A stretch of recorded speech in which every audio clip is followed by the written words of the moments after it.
আমি আব্দুল কাদের চৌধুরীকে সমর্থন দেওয়ার কারণ উনি বাহুবল উপজেলায় 2 বার চেয়ারম্যান করছেন।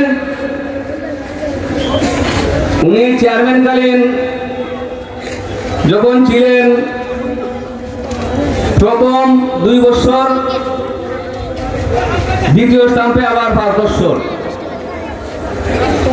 তবে এই 2 বার চেয়ারম্যানকালী থাকার সময়ে উনার দুর্নীতির কোনো স্পট নেই। দুর্নীতির কোনো স্পট আছে কি আমরা কাজী স্যার? এই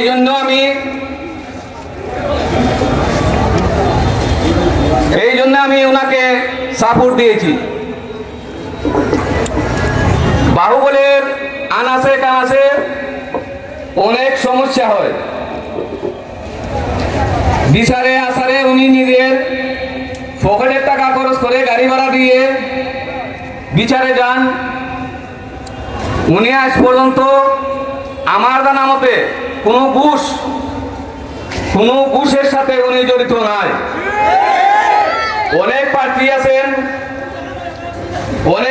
আছেন যারা আমাদের মতন মানুষকে জিম্মি করে টাকা পয়সা হাতিয়ে নেয়।